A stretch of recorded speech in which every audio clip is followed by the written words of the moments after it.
Welcome back. Hey there, freedom seekers. Welcome back to this series of 9 short live videos where I share how to vet any business idea for business that you might want to start from scratch, or one that you might want to buy, or even for a new product that you may want to launch in your existing business, and before you spend a lot of money.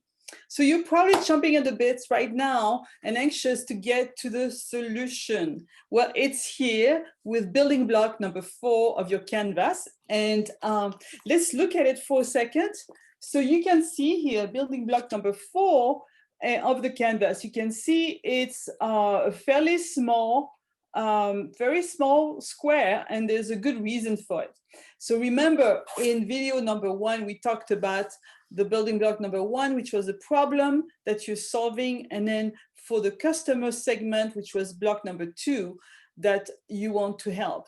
So the solution, which is block number 4, this is basically what you're offering to these people to solve the problem. Okay, so now keep in mind, it's small for a reason, because we want to make it a minimal viable product. So you're going to outline the solution to these problems, okay? And because you don't want to commit to a hugely developed solution yet, because what happens is that you could corner yourself into a solution, into a legacy that is too expensive, if not impossible to change. All right, and then find out that customers are not buying it at all. Okay, so that's the reason that you want to keep it minimal, because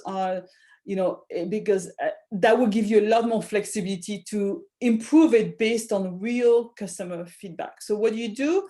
You're going to identify the top 3 features that are the minimum feature set that you want to offer for these products. Okay, don't worry, you're going to improve it over time, and you're even going to expand it as you get more intel from your customers. And but a side note, the MVP doesn't mean that it has to be an incomplete product. It's still a quality product, one that's well thought out and that helps your audience with whatever problem that you're solving for them, right? But they may not have all the bells and whistles that you have originally dreamed of, because that's what we do, as entrepreneurs. We come up with beautiful solutions without really knowing whether they're going to work or not.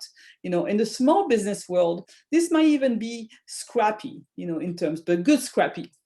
So try to decide on the solution as late as possible. Again, you're going to first sketch it, get input from your research with your potential customers, adjust it, and even change it. And then depending on your product idea, you might even create like a prototype or sample or a seed product, which will give you even more feedback and a chance to continue to improve it until you're ready to launch the solution entirely.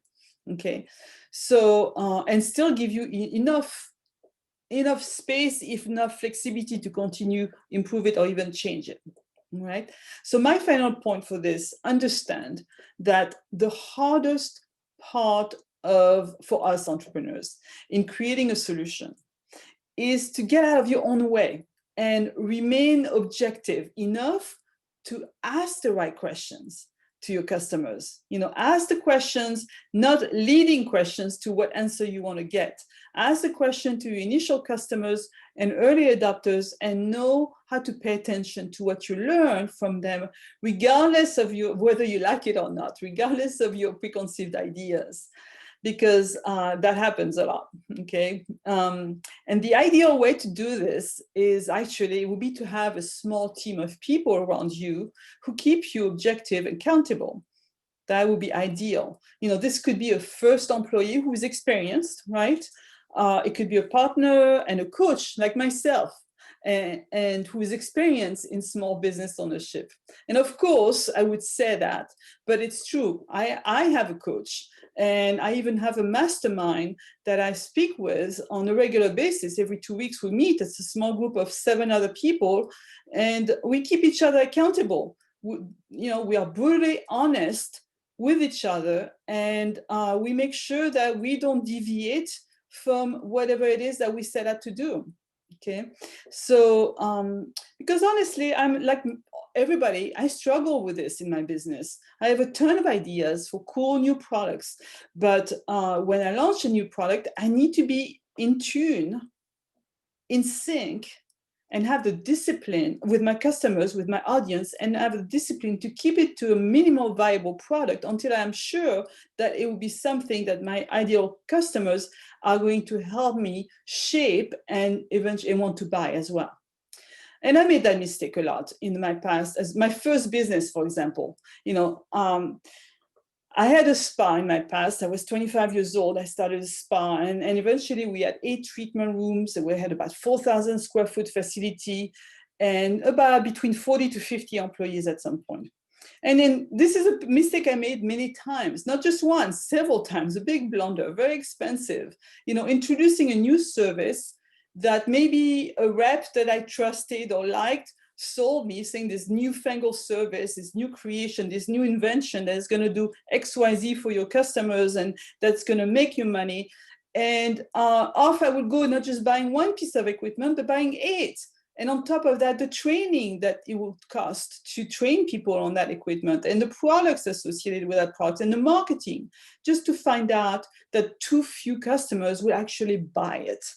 Okay, now that was definitely a rookie mistake that I'm sure you're not going to make, but keep that in mind. It's about the customers, not about you, not about what the trend is or the fad is, not about your rep. It's about your customers. So I'm Patricia Botero Saint Jean, and I'm the founder of Open for Business. I'm a starter business coach. My expertise is to help aspiring entrepreneurs and aspiring business owners exercise the early stage due diligence by researching, vetting, planning, and up to the launch of the right business for them. Thank you for watching. Leave a comment for me or questions, or even better, share your idea for a new product or new business. I love to hear about new business ideas. And if you'd like a copy of my canvas, this canvas that you can edit, I will put a link into the comment section of this video. Until next time, cheers to building a life you love with the right business for you.